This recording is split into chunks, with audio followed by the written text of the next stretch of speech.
Better thinking का एक बहुत बड़ा एस्पेक्ट है कि हम पास्ट एक्सपीरियंसेस जो हमारे माइंड में स्टोर्ड है, उसके अगेंस्ट जो करंट एक्सपीरियंस कर रहा है, उसको कितनी जल्दी रिलेट कर लेते हैं।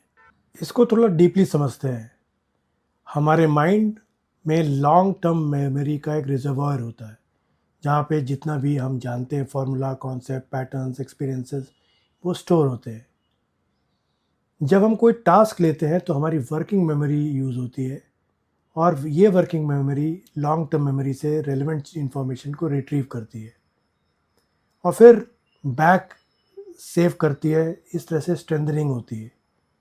अब जितनी efficiently working memory long term memory से चीज़ों को रिट्रीव कर पाएगी, उतनी थिंकिंग बेटर होगी, उतनी आपकी अच्छी प्रॉब्लम सॉल्विंग होगी।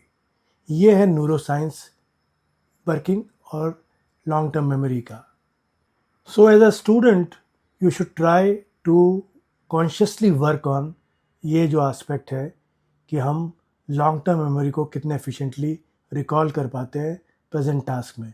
अवेयरनेस होना बहुत ज़रूरी है इस चीज़ का, और इसीलिए हमें पता होना चाहिए हमारा माइंड कैसे काम करता है।